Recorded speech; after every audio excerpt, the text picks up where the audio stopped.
Welcome to NPC, Next Portable Console, a show about the games we take with us. I'm one of your co-hosts, Federico Ticci, and it's my pleasure to be joined, as always, by Mr. Brendon Bigley. Hey, Brendon. Hello.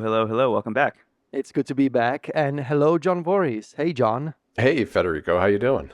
I am so glad to be back. I took a bit of a break, and I had a scheduling conflict the last time you recorded. You did an excellent job recording you two. It was really fun episode. And I came back because I have a bunch of surprises for you guys today. I have been working on something in secret for the past 3 months, maybe it's approaching 4 months. And in fact, I have 4 surprises for you today. Well, Wow. I guess only one you know about. 3 are actual surprises. But it's a 4-piece sort of a setup that I have. But before we get to that, it's going to come in a few minutes. We have a bit of a news recap that we need to go over. Yeah, we do. We do, absolutely. And I think I want to start us off today with the Genki SavePoint, which is a Kickstarter that just launched, I don't know, I guess it was as we put this out a week ago or so. And this is a cool little SSD device that connects to a Windows handheld or a Steam Deck. And it can be used for a lot of different things. It can be used for just extra storage as an external drive, but it can also be used to dual boot into either Windows or Bazite, which to me is the most intriguing part about this, because I immediately back this. I want to try this. It seems like the easy way to get Bazite on the Legion Go and doing it in an external way without having to go in, replace my drive to get more storage, and then partition my drive and install everything. This just seems like a much easier way to go. Yeah, I'm stoked about this thing. I've had a little bit of a Steam Deck renaissance in my life over the past couple weeks. Interesting. Uh, Okay. and honestly, something like this, just making it so easy to get Windows on there. Just to explain what this looks like a little bit, it's basically like a little kind of rectangle that you can mount onto the back of your device, and Right. then it's a little awkward because there's a cable that has to come out the top and then connect to the USB port on whatever device you're using. So if it's like the Legion Go and it has it on both sides, I guess you could do it wherever. But for something like the Steam Deck or the ROG Ally, you're gonna have to kind of mount it towards the top. On the ROG Ally, it also kind of covers some of the air vents, which is a little bit concerning, maybe. Yeah. But the Steam Deck, it steers clear of that stuff, thankfully. I'm just very interested in the idea of booting Windows on my Steam Deck without needing to actually partition the drive that's built into that thing. I think that by itself kind of makes this worth it for me to try out. And it's cheap too. That's the thing that's really surprising. Yeah. It's pretty cheap. It's what, $40, $30 US, something like that. It is. If you seems like just kind of get a the no-brainer. shell, and then you can add. I guess they have an option to add the SSD in, or you can use your own. And what's neat about it is, as you said, you can add Windows to a Steam Deck, but you can also add SteamOS to a Windows handheld. So there's an argument to get 2 of these if you have both types of consoles, and be able to switch back and forth on either device. Or get one and sell the other console. There you go. And then it's free. Or maybe you're even making money at that point. Yeah. Right. Yeah. It's interesting because literally last week, I did the thing where, so I got an ROG Ally X, which I want to bring to the show in the next episode. Nice. But I did the thing where I upgraded my internal drive from 1 terabyte to 4 terabytes, and I partitioned 2 and 2, and I did Windows and Bazite. Nice. So my ROG Ally is now dual booting either into Windows or into Bazite. And Bazite, I did try on my Legion Go about 3-4 months ago before we had a show together. And I can already tell you, it has considerably improved since the last time I tried it in terms of just general stability and booting into this dual environment. The installation process is much easier than it used to be. You do have to take care of a bunch of Linuxy type things when you first set it up, but it's so much easier than 3 months ago. And it seems like of all these Linux distros that are sort of floating around to bring the SteamOS-like experience to handheld PCs, it seems like Bazzite is the one that has the most momentum right now. And I can tell you, it's very exciting to be able to have an ROG Ally that has suspend and resume, just like a Steam Deck, where it actually loses like 1 or 2% battery on a daily basis when Yeah. it's in sleep mode. It's great. It's amazing. So that but I'll is bring this amazing. to the show. I'll bring this to the show for the next episode. But I think for most people who don't want to deal with that sort of stuff, like getting this simple accessory for like $40 and suddenly you can have that experience on a Steam Deck, I think it's so clever. And one of us should get it and try it. We should talk about it. Yeah, I'm definitely gonna throw it on my Steam Deck. It seems like something I just need to do. I did see, just while we're talking about it, I did see that the latest update to SteamOS on the Steam Deck has mentions of the ROG Ally in its code. Yeah. Very interesting. It's interesting because like usually they have support for those devices in the Steam client. So in the actual like Steam app on your PC, they add support, like they mentioned support for ROG Ally or Legion Go. But to have the ROG Ally specifically mentioned in the SteamOS build, that is interesting because why would you do it? And I was actually thinking about this while I was I was at the beach and thinking about Valve and SteamOS. Of course you were. As you do. As you do, yeah. But I was thinking, like, should Valve actually open up SteamOS and actually make it easier for these other companies? Because on one hand, you could say, well, Valve is making money off of the hardware sales of the Steam Deck, but there's also an argument for Valve making more money if more devices can have Steam and more people are purchasing games via Steam. Yeah. And Valve making commissions off of software. So it's tricky. It kind of reminds me of the Apple situation.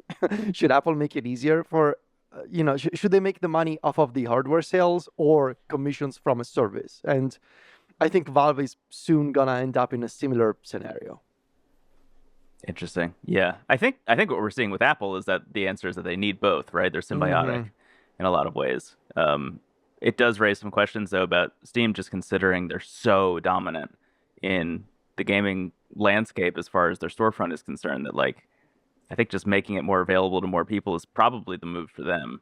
I think so too. Yeah.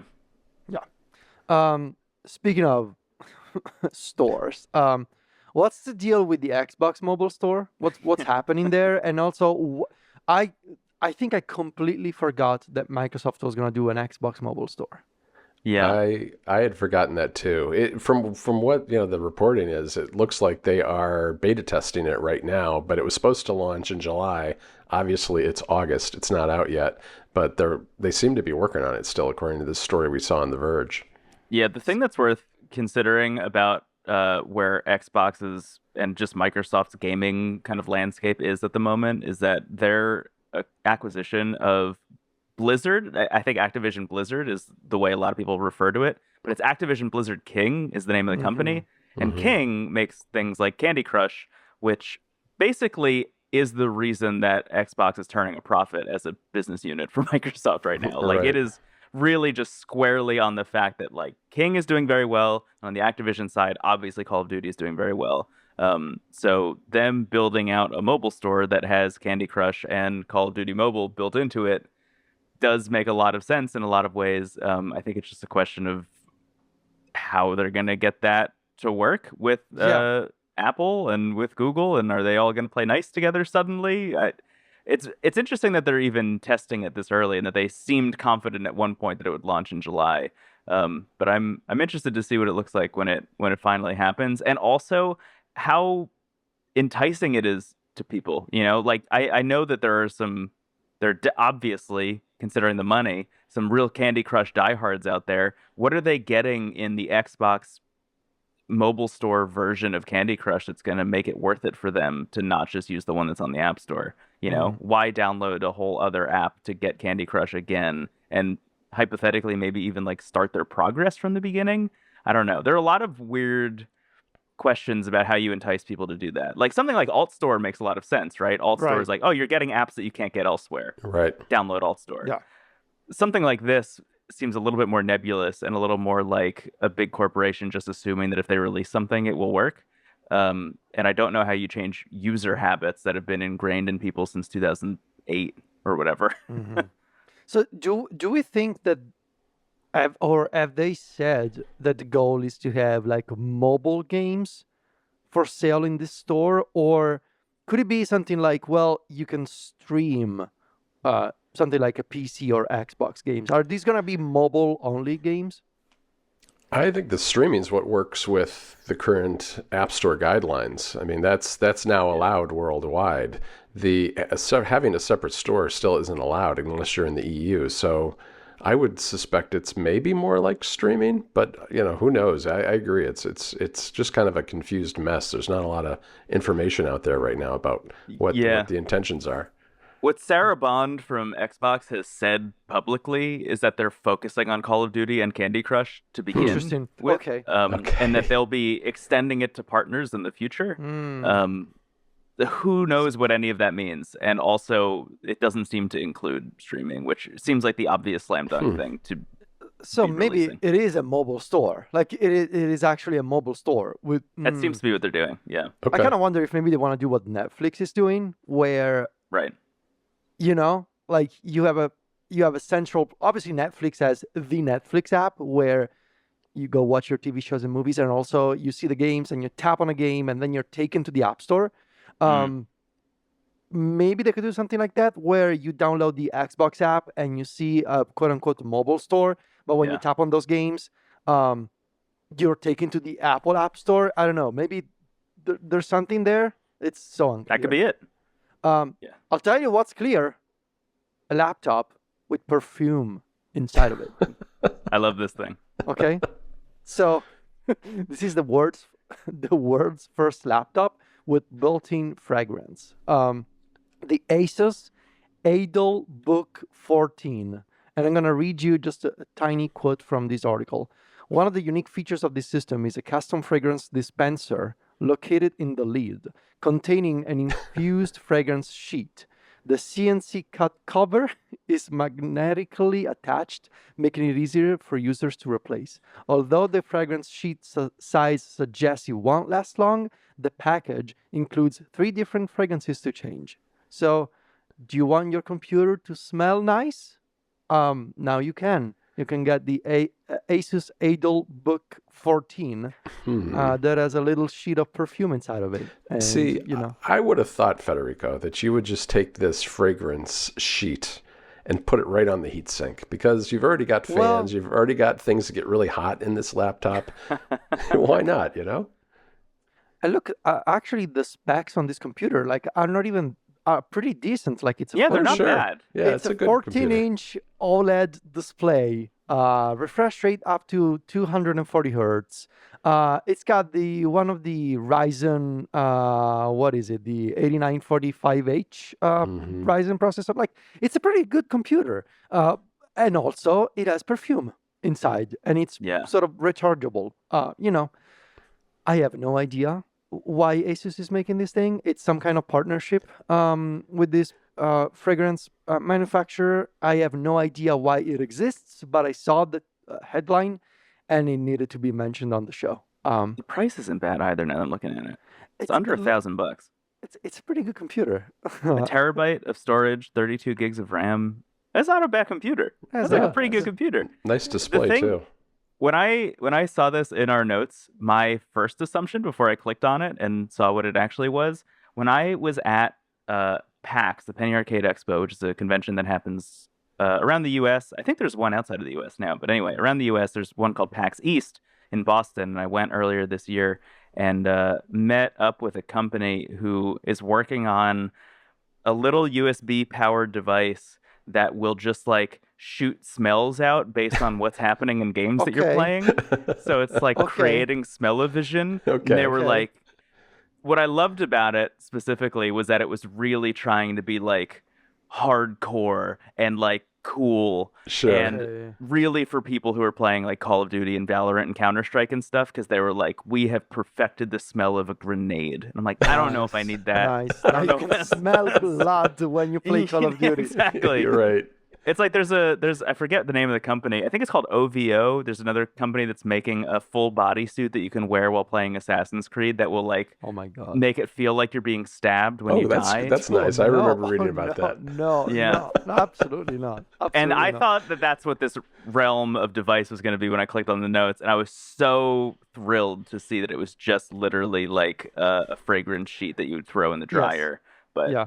put in It's your an air laptop freshener instead. for your computer. It's an air room. freshener for your computer, and that has a dedicated slot, and you just put it in, and now your computer smells like roses or whatever. Yes. So And it's like a nice lilac color. I don't know. I think it's Yeah. I think it's a great computer. I would I think recommend it's a it. nice computer. It gets the NPC seal of approval. Yes. All right. Yes. Thumbs up. Yeah. Yeah. Thumbs up. Thumbs up. Yeah, thumbs up across the board. Yes. Yes. Good Shout job. Good job, Asus. John, what's the deal with this Super Nintendo chip? Yeah, so this is kind of interesting. There are, if you look at the Super Nintendo, the history of its hardware, there are a couple of different models that were released over time, and some of them were somewhat compromised in terms of the graphics. And so that's made the ones that have better graphics that were a refresh and an update later down in its hardware cycle more valuable and more sought after by people. And this is a chip that's been created by a modder that can, this is not an easy mod. You have to really get into the guts of your SNES. But if you do, you can add this chip, and it effectively takes any Super Nintendo and gives it those better graphics. So it's like a $60 chip. You have to solder it onto your board in your Super Nintendo, and it'll give you overall better graphics and better color too. I think better color saturation. It's one of those things where you don't even realize that it could look better until it does. Yeah, You exactly. know, like looking at some of these before and after screens in the video, it's like remarkable how good it Yeah. already looked and how much better it looks with this chip installed. Yeah. Yeah. Yeah. It does. This is look not a much thing that I'm better. going to pick up, but I'm very happy for the people who are losing their minds over this. Yeah, it's also incredible that there's still like an active community of modders that are Yeah. building these things. Yeah, like, for the original hardware, yeah. 30 years later, like it's incredible, just incredible story. Before we get to the main topic of this episode, I thought we just mentioned a couple of new handhelds that are now available. Not by Ambernick. Not by Ambernick. In It's our fact, first this- episode without a new Ambernick device ever. True. I think you're right. I think you're right. Well, leave it. I'm sure that in 2 weeks we'll have new Ambernick devices to cover. But today we are gonna mention 3 AYANEO devices that are now available. So the Pocket S, I think we mentioned this in maybe one of the first episodes. I think so. This is AYANEO's new sort of high-end, fancy Android. It's basically AYANEO's answer to the AYAN Odin 2. Mhm. It's a very premium-looking Android-based device, kind of expensive as we expected, but it looks great. And I've seen some reviews, I think I saw that like the thermals aren't incredible, and it can be a little uncomfortable to hold. But it looks like it looks like a beautiful piece of hardware. It's got a 16-inch 1440p IPS display, running a Snapdragon 8 Gen 2 system on a chip. So just like the AYAN Odin 2, you can throw any kind of emulation at it, and it's gonna run those games. You know, GameCube, PS2, upscaled 2x, 3x, no problem. I think it looks beautiful. I also think it's kind of. I think it's very expensive. Like we're talking starting at $400. Going all the way up to almost 700, I believe, depending on configuration. So Yeah. not a huge surprise coming from AYANEO that they tend to be on the expensive side. In fact, we're going to mention another one in just a few seconds. But yeah, I don't know if you guys are interested in this one, but I think I'm going to pass. I'm very interested in it purely based on aesthetics. Yeah. And the price is really preventing me from doing it. Yeah, I agree. I mean, I think it looks amazing, but this is just I'm taking a hard pass on actually all of these devices. Well, Yeah, the next one. So it's a combo of 2 devices that were previously announced, and now they are. So the Pocket S is now shipping. Right. These other 2 are now available on Indiegogo for shipping in a couple of months, I think. It's the Pocket DMG and the Pocket Micro. So these are AYANEO's versions of the original Game Boy and the Game Boy Advance Micro.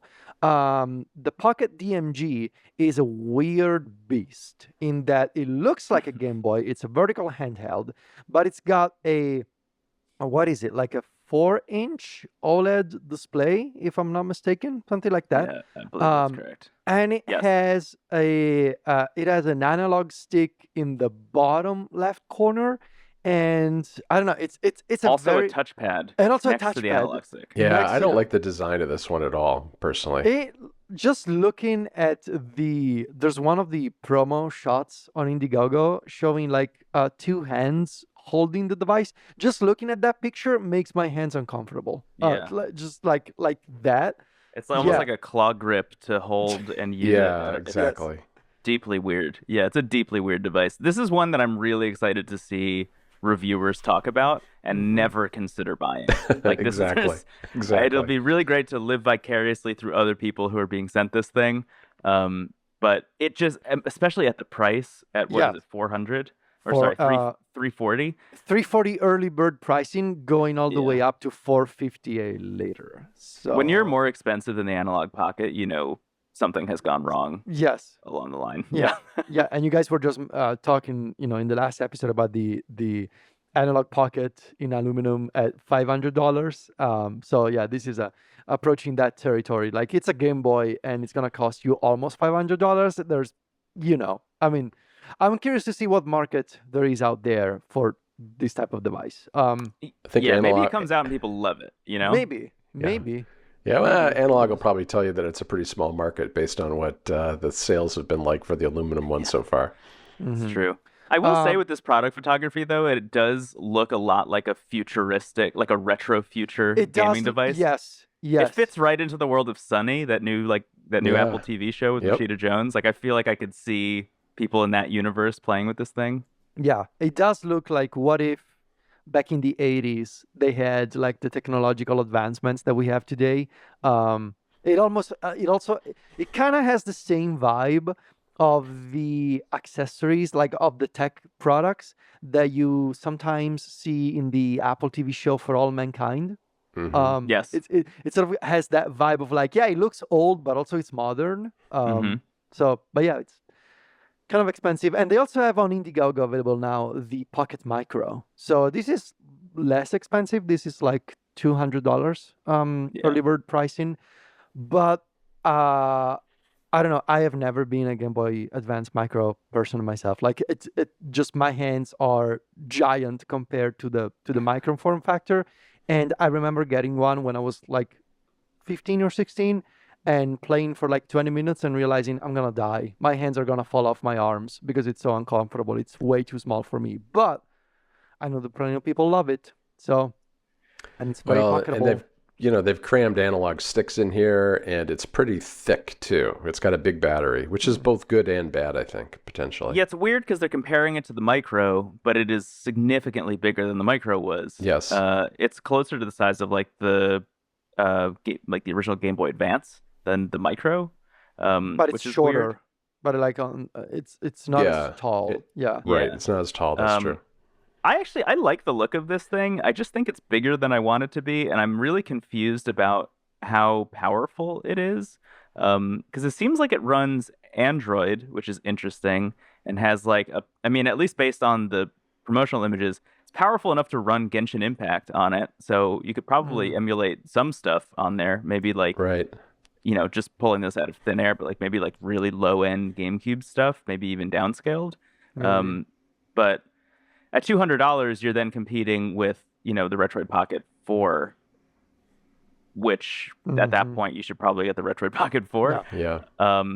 But I don't know. This is like kind of like a fun like brick looking thing. And I don't know. This is one where like if people really really like it, I'm considering picking one up out of curiosity, but I'm mostly a no currently on this. Yeah, it is probably the most interesting of the three we've discussed. I mean, Yeah. I like the size and the form factor, I think, more than anything else. Yeah. They have an image showing playing Balatro and that got me very confused for a second. Yeah. I'm guessing they're streaming Balatro, or maybe just a bad Photoshop or something. Yeah, there is a way. There's like a Balatro APK builder where you can like get some of the Oh files from your yeah, Steam version and then like I've seen that. Yeah, shove them into people. something else, and Yep, then it I've seen that too. yeah builds out an APK. So maybe it's that. I don't know. Hmm.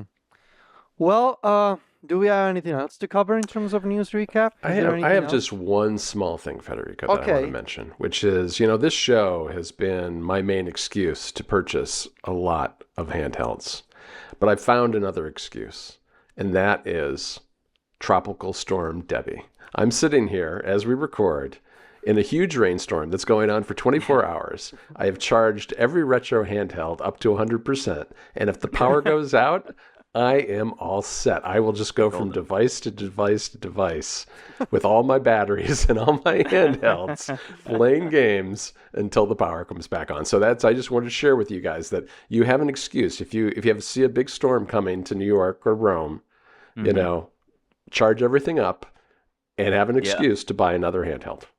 The arms of Debbie are reaching up into New York right now. Are they? Like I'm getting some rain and wind currently.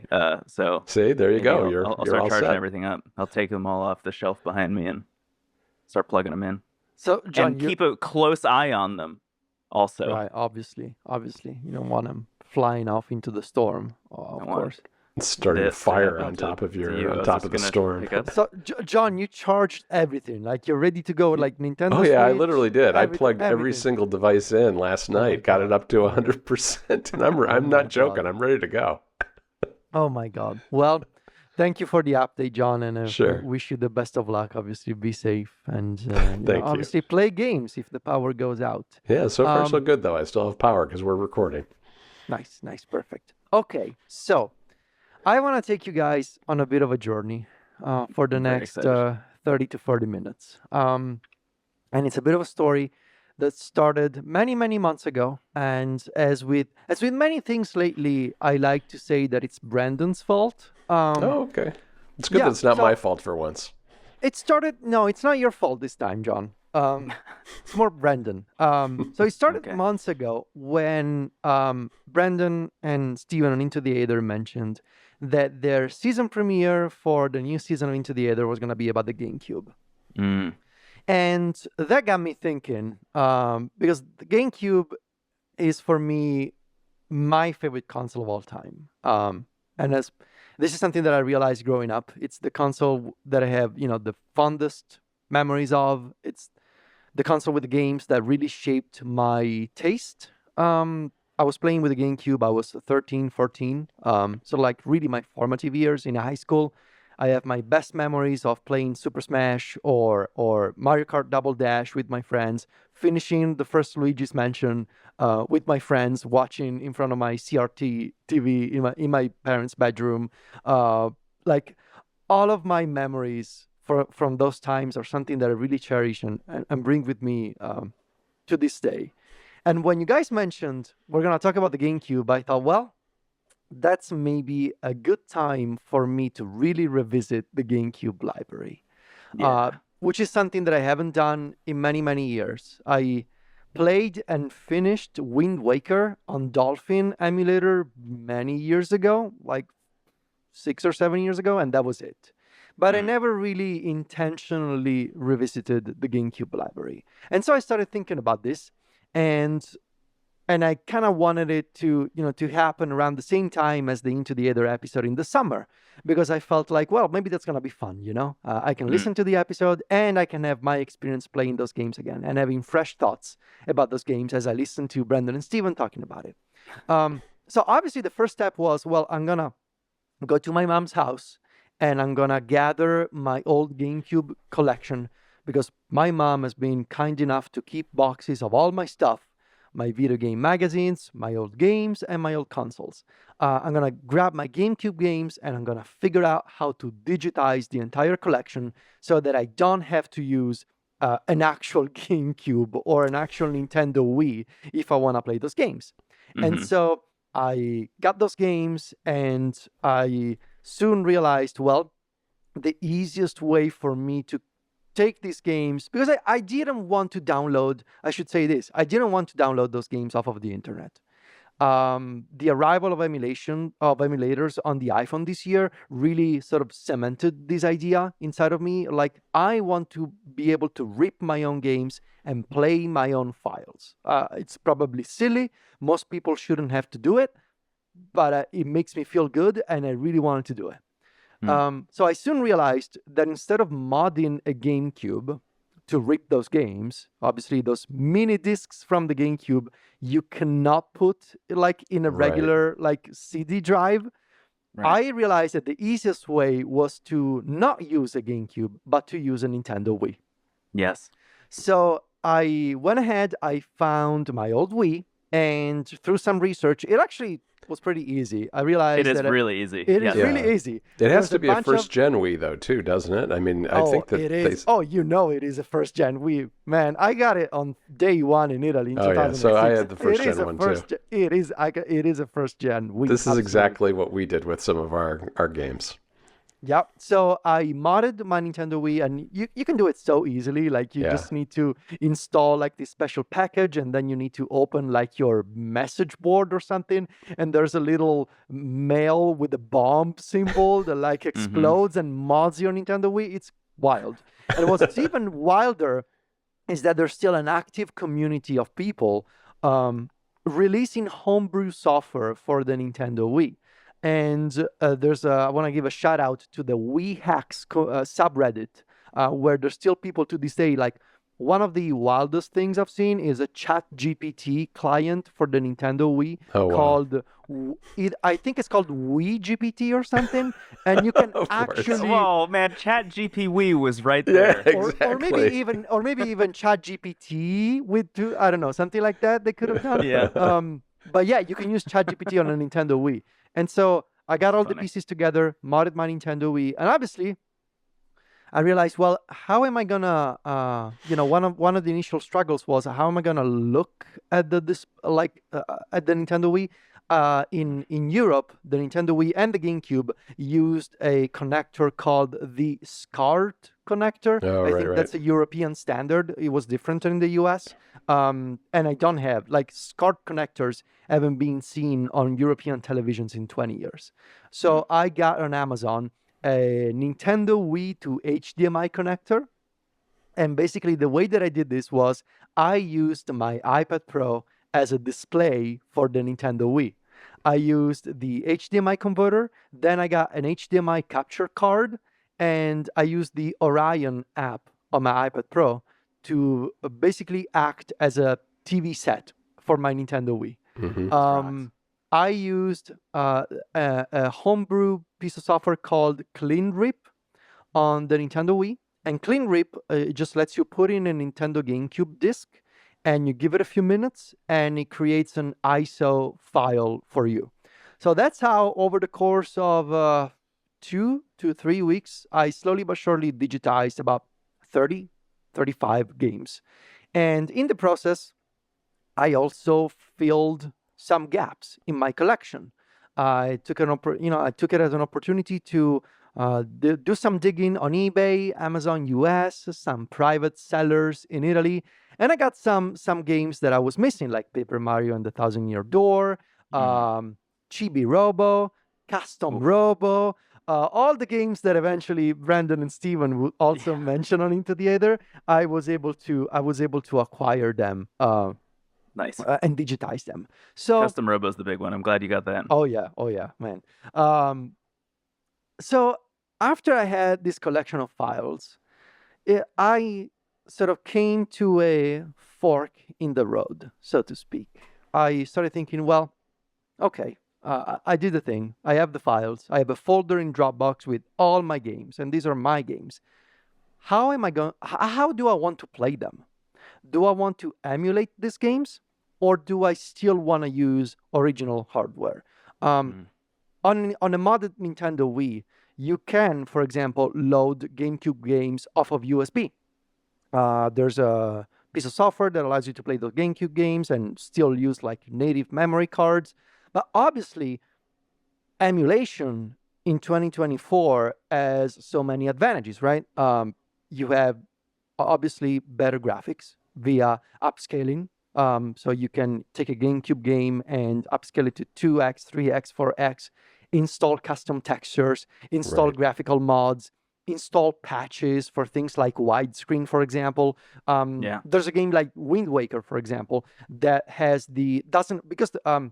and this is something that you mentioned in your GameCube retrospective, because the GameCube was still so new in terms of like how to make 3D games, and the idea of moving the camera around was still so new at the time. Wind Waker has an inverted camera, and it doesn't have any settings to let you change how the camera moves with the C stick. While with emulation, you can install a little cheat code that lets you change the camera, for example. So emulation has many advantages and quality of life features like save states, which is something that obviously on a native GameCube you cannot do. You can save. If the game doesn't autosave, you need to save at a save point. But at the same time, while emulation has a lot of quality of life features, nothing beats the feel of like you're playing the game on its original hardware. There's no performance loss. There's no weird bugs or glitches or limitations. Right. Like you're playing the game at full speed. Sure, you don't have any mods, you don't have any modern quality of life features, but the game runs like it used to run 20 years ago. And that's when I realized, well, why choose? Why not both? And so I started down this path, and this is where the journey begins. I remembered 5 years ago coming across this video by a person who goes by the name on YouTube of Ginger of Mods. And I remembered this video saying, I built a portable Wii that plays all of the GameCube games. And I remember I remember there was this person who somehow took a Nintendo Wii and made a portable out of it. Yeah. And the portable was called the Louie. So I watched that video and I realized, I want this. I need to have a portable Wii. Uh-huh. And the idea is that the Louie, I'm going to send you later a YouTube link, and everybody will be able to find these links in the show notes. There's going to be plenty of links. Great. The idea is that the Louie and other similar portable Wiis, all these hardware modders are taking a Nintendo Wii and they are trimming the Nintendo Wii motherboard using a Dremel to make it smaller, and while keeping all of the essential components of the Nintendo Wii motherboard. So the CPU, the GPU, and the memory controllers, like just the essentials. Cutting out from the motherboard, you're actually physically trimming the motherboard to make it smaller so that it can fit inside of a portable device. A portable device that obviously you need to 3D print. A portable device that obviously needs to have, at this point, a built-in battery. Right. The Louie is using an open source battery module and an open source power management system. So out of the blue, back in May, I got in touch with Ginger and sent them an email. I was like, hey, do you happen to have a Louie available for sale? Yeah. Well, here it is. Whoa. Wow. Here it is. That looks This amazing. So this is the No Louie. way. It looks awesome. This is, let's see if it turns on. Should be charged. As you can see, this is a portable Nintendo Wii. It's 3D Wow. printed. It uses a piece of software called RV Loader. And these are all, I'm going to show them to the camera. These are all my GameCube games. Oh, man. There's a Wii inside of this thing. That's That's amazing. There's a Nintendo Wii inside of this. So the idea behind the Louie is that, once again, it's a Nintendo Wii that loads GameCube games off of USB. It uses this program for homebrewed Nintendo Wiis called Nintendont. It's the name of the program that loads games via USB. And the important thing to consider here, this is not emulation. You're loading GameCube games just like a Nintendo Wii would run GameCube games in backwards compatibility mode. Just instead of plugging in a disc, you're loading them off of USB Off of a because the file. Nintendo Wii off of a file because Right. the Nintendo Wii software has been hacked. All right. Federico, describe this for the people listening on audio. How big is that screen? Looking at it, it's what is it, 5 or 6 inches? I believe this is a 5-inch display. It's a 5-inch IPS display, and I'm gonna while we're talking here, I'm gonna open a game just so that you can get a sense of what it looks like. In the meantime, it's gonna boot. It's a 5-inch. It's a little bit chunkier. It's a little thicker than I would think. But it's chunkier. Is it nice to hold? It's nice to hold. I can tell you, it's nice to hold. Yeah. So, it seems like it would be. It's very nice to hold. It uses Nintendo Switch analog sticks, which I don't love, but they are serviceable. And what's nice about the Louis is that it also has support for. Oh, you can hear the Zelda music, I guess. It also has support for like pressing the shoulder buttons, either all the way down or just with the first click. And here's Wind Waker. Oh, so they're analog. Here's Wind Waker. Yep. And here's the Wind Waker music. And wow. The speakers are really loud. Yeah, they are loud. I can hear it really well from here. I'm gonna open, and this is gonna. And is this a different aspect ratio? Also, what's going on here? So this is a different aspect. I'm showing them to the camera again, and it looks like 16:9 maybe. It does look like 16:9. This is widescreen. And this is one of the many cool things about Nintendo is that an RV loader specifically. RV loader is the UI that you see when you first boot up the Louis. It has built-in support for forcing, for example, progressive scan, for doing things like playing at 60 hertz, and also for forcing widescreen. And because it's a GameCube in Nintendo Wii compatibility mode, the forced widescreen performs much better and typically works much better than forcing widescreen in Dolphin. So most games, when you enable the widescreen flag, they just work out of the box, like without having to install additional patches or cheat codes for playing in widescreen. So obviously, you are playing at default GameCube resolution, right? You're not upscaling, you're not installing custom textures. This is not Dolphin. Once again, this is not an emulator. This is a Nintendo Wii having inside of its motherboard a tiny GameCube chip that says, I can also play GameCube games. But yeah, it plays those games at full speed, and it's been obviously an incredible experience. Just so fun to be able to take all these games and just play them as they used to be 20 years ago, but on a portable device. The battery lasts for like 5 or 6 hours. The speakers are incredibly loud. You can manage everything by turning off the console, connecting a USB-A to USB-C cable from your computer to the Louis, and there you will find the RV Loader file structure, where I was able to drop all of my games and do all of those things. Oh, that's nice.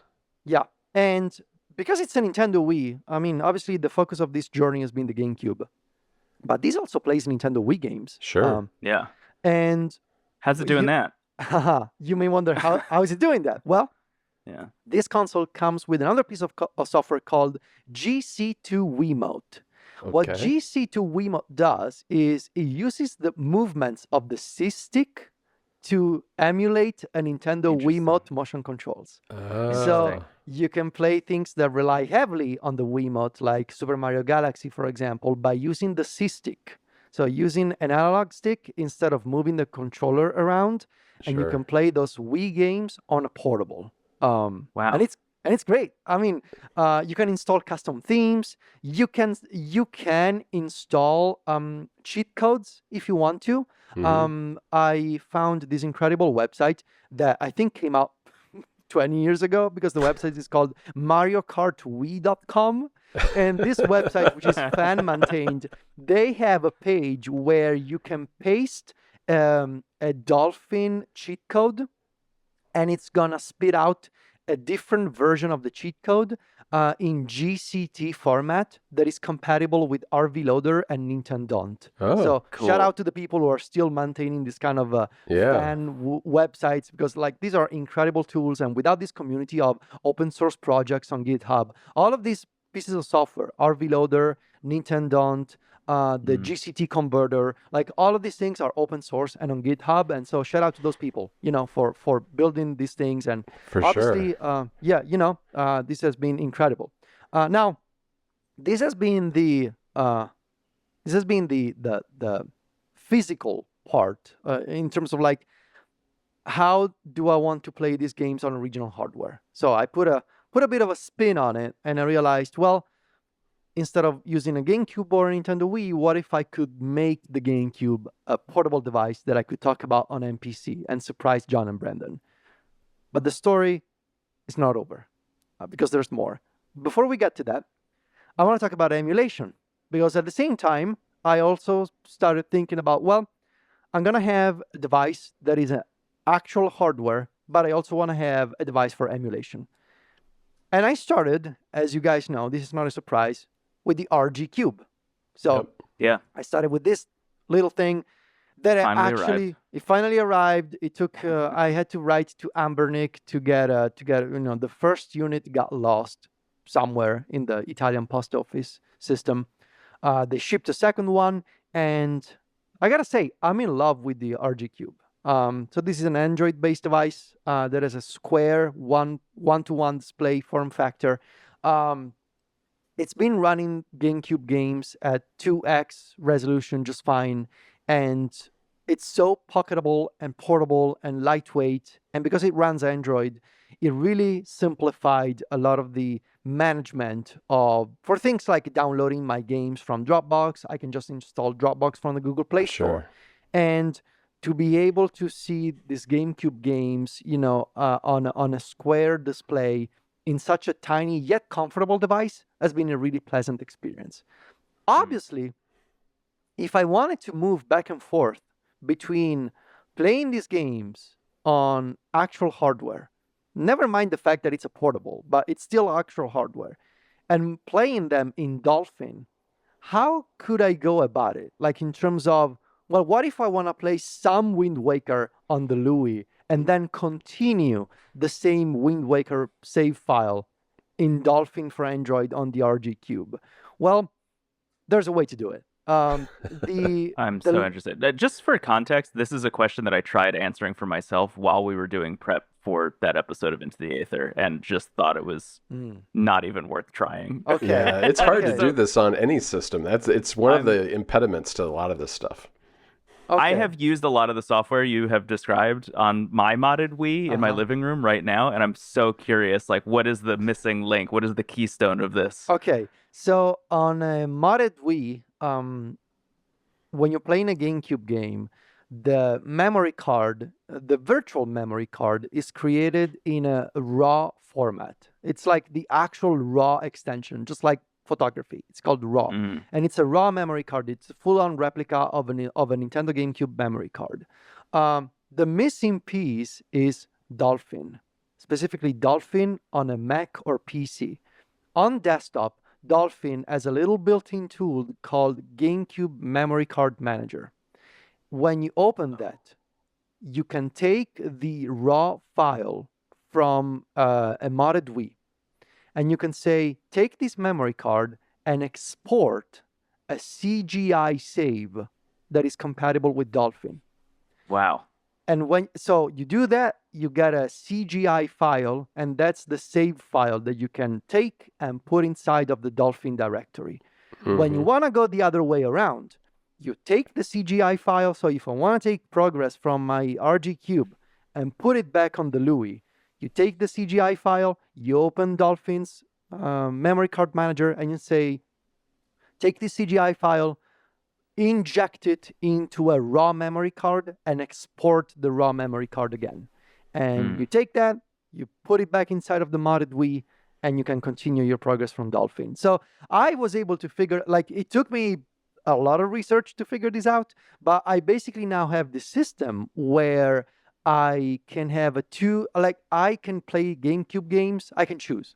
Do I want to play them as they originally were meant to be played? Original specs, no modern emulation? Or do I want to play them with all the modern, fancy stuff on emulators? And the key thing was, can I maintain my progress when I move between them? And the answer is Yeah. yes. So essentially, I played Paper Mario and Wind Waker, some Mario Kart Double Dash on the RG Cube, and I liked it so much, it made me realize, I mean, I like the RG Cube. I really like this form factor. It's very comfortable. But what I really like, We're I think coming it's up to another hardware reveal, I feel like. coming up 2 more. Okay. What's next? What I really like is Android. And I think I realized, Sure. and so long story short, This is big for you. That's a big thing for you to say. it's a, like, It is. when it, like, I realized, okay, when it comes to emulators and these handhelds for emulation, I just really like Android. And I'm so with you. Yeah, Yes. it is so good. it just, you can do so many things with it. And like having suspend and resume, like I was playing Paper Yep. Mario before going to bed, and the next morning, Sylvia and I were going to the beach, and I didn't want to take the RG Cube with me to the beach. So the night before, I would just pause Dolphin for Android, put the device to sleep, pick it up the next evening, and it was still there. Like, yes, this is the kind of experience that I want. Right. So I realized I like the RG Cube, but I think I like Android as a concept more than the RG Cube. And so I started thinking, well, what's the best way to have a handheld with Android for emulation? And so I have the Odin 2 now. There you go. There you go. Yeah. So I also, here it is. So yeah, I got the AYANEO Odin 2. I should have listened to you guys months ago. I should have listened to you guys We've been last working year. you out. We've been working on this with you for months now, Federico. Yes. You wore me out. You were right. This device is incredible. Now I can play GameCube games even bigger because it's it's widescreen. nice. Yeah. I installed all of my patches for Wind Waker. I'm playing Wind Waker, 3x upscaling, custom textures, fixed camera. It's beautiful. It looks absolutely. It looks like a remaster without having to wait for a remaster again. Right. It's remarkable. To my eyes, it looks better than the Wii U HD version. Like, it looks so much better without the weird bloom that they did on the Wii U remaster. Yeah. But yeah, I would also look into the custom textures on Twilight Princess if you're interested in playing that one day, I'm because gonna do that's that. like they have some 4K textures Ooh. out there that are remarkable for that game. Yeah. So I'm in love with the Odin 2. I think it's an incredible device. Hell yeah. The battery lasts forever. It's kind of ridiculous. Yeah. It feels great. It's so comfortable. It feels great in the hands. I like that it's not too clicky. Everything that it does. I installed Digisho as a launcher. It's That's so what I use. nice. It's just so nice. So I feel like emulation-wise, I have achieved right now the best possible scenario for me, which is this device. You can install all kinds of emulators. It runs everything. It's comfortable. It's lightweight. The battery lasts hours and hours. I really love it. What color did you get again? Hold it up. Which one? This is gray with the Famicom style Right, rainbow buttons. Yeah. I really love it. So I reached a point where I was fully satisfied with the emulation. It But lasted like something- 2 minutes, probably.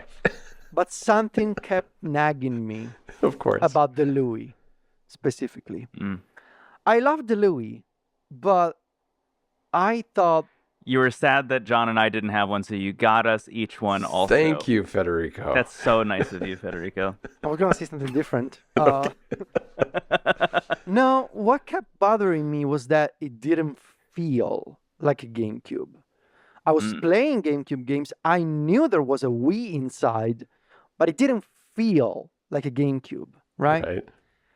And so I started doing I did a lot of YouTube research, a lot of hanging around these forums, incredible forum board called bitbuilt.net, where people build all kinds of portables. Like, there's an Xbox 360 portable now. There's a PlayStation 2 portable. It's incredible what the community of modders is doing.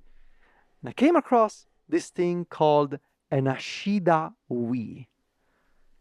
And so I want you guys to Google it.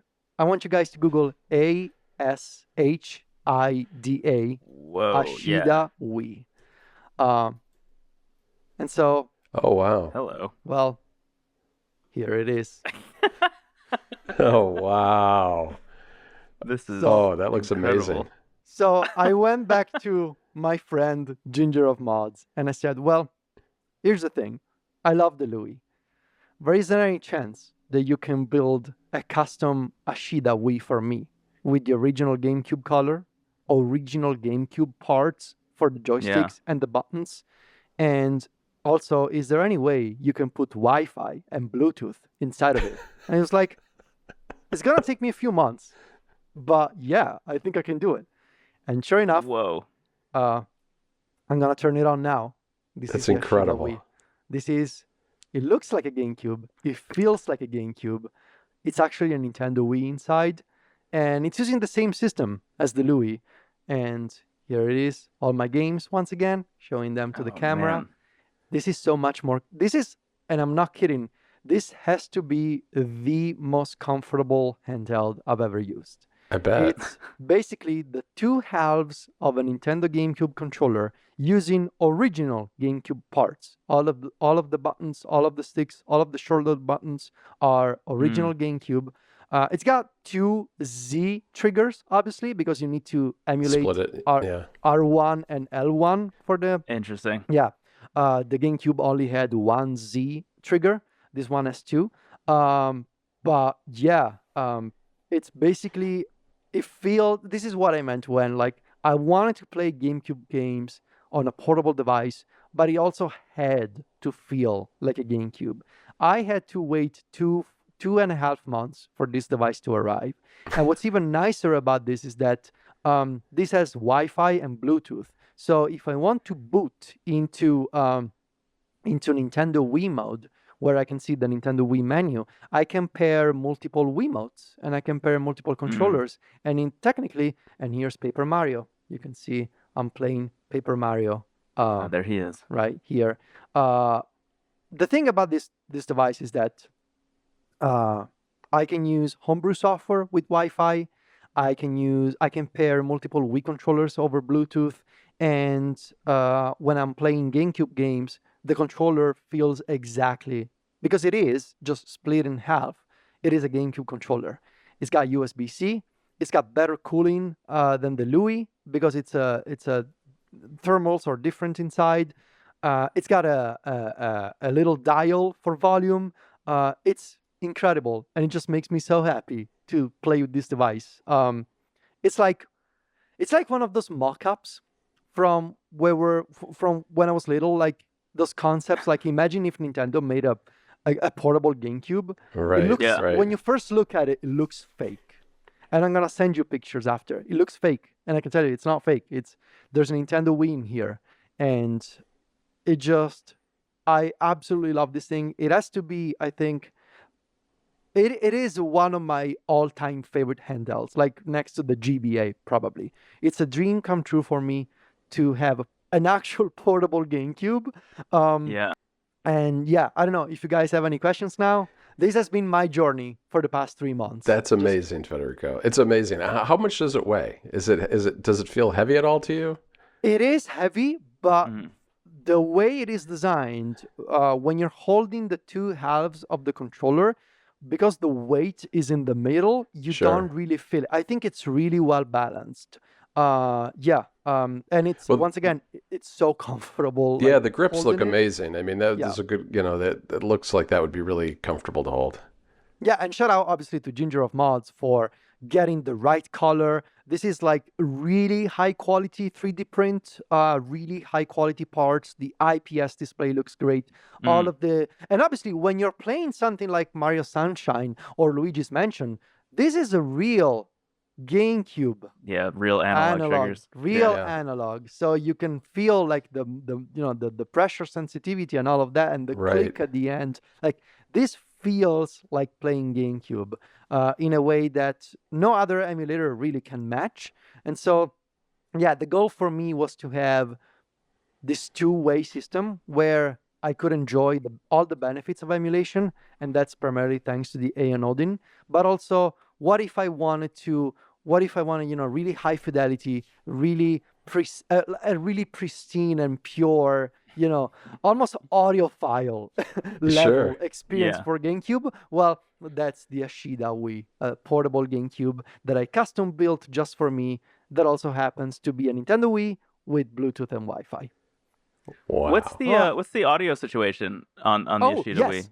So, really loud speakers. You Yeah, have stereo speakers in the front, here and here, but you also have a headphone jack that was gonna be my at the question. bottom. That's awesome. And I've been using this device lately, this accessory made by 12 South called the AirFly Pro Oh yeah, I've that got lets one of me use those. it lets me use my AirPods Yeah. with the Ashida Wii, the Louie, the RGQ, like basically everywhere. Right.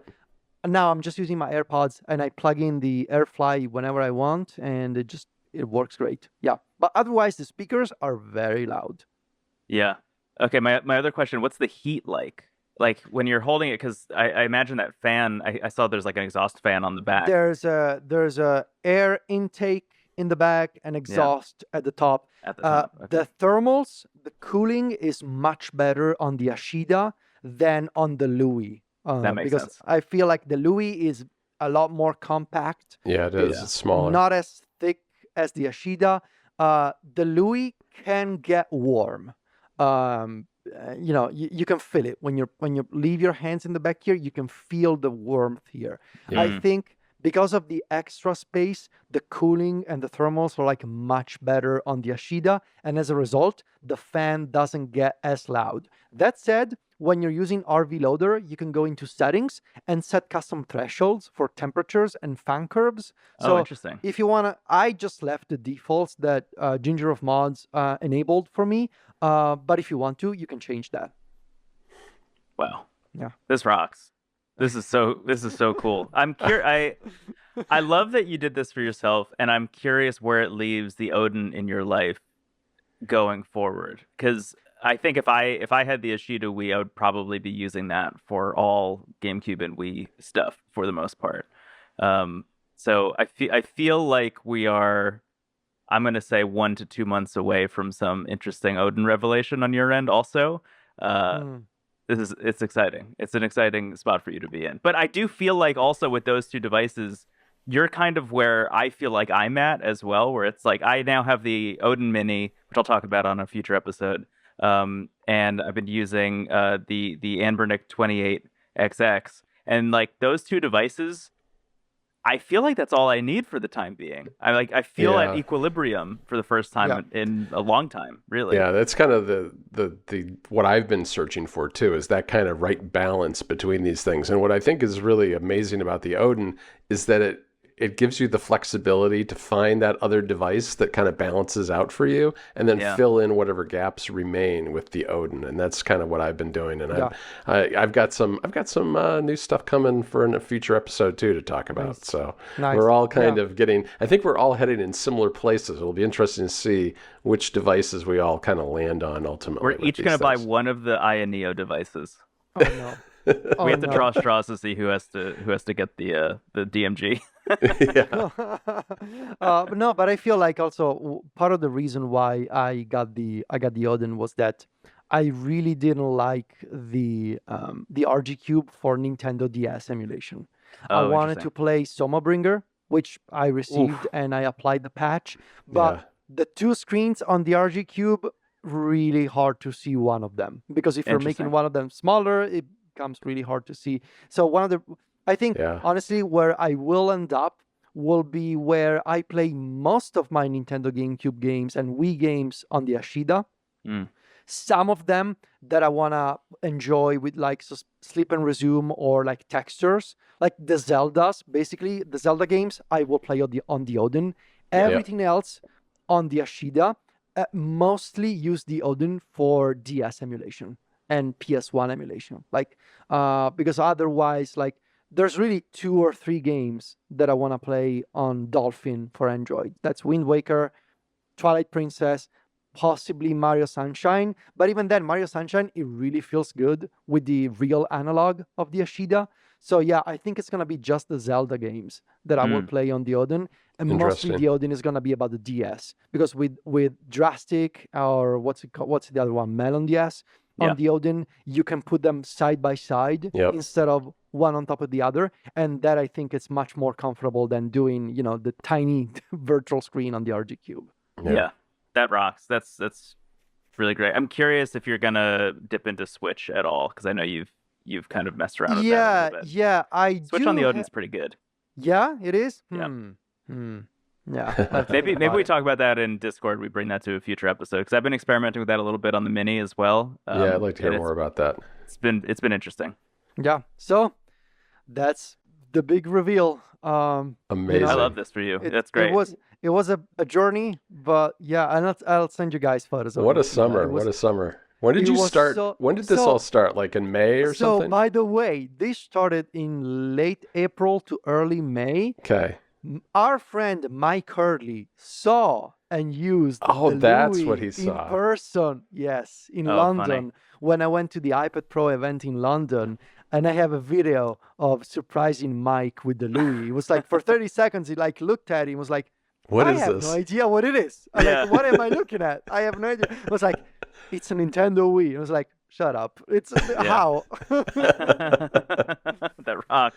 Yeah. Oh boy, John, take us home. All right. Well, thanks, Federico. That's an awful lot to digest. I'm sure we'll have some follow-up for you in a future episode. In the meantime, though, you can find all of us online. Just go find Brendon. Brendon is Brendon Bigley in most places. I'm at John Voorhees in most places, and Federico is at Fetici.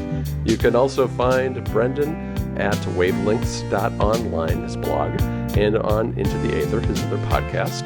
Plus, you can find me and Federico over at macstories.net. Talk to you later, guys. Bye bye. Bye, everybody. Bye-bye. Thanks for listening.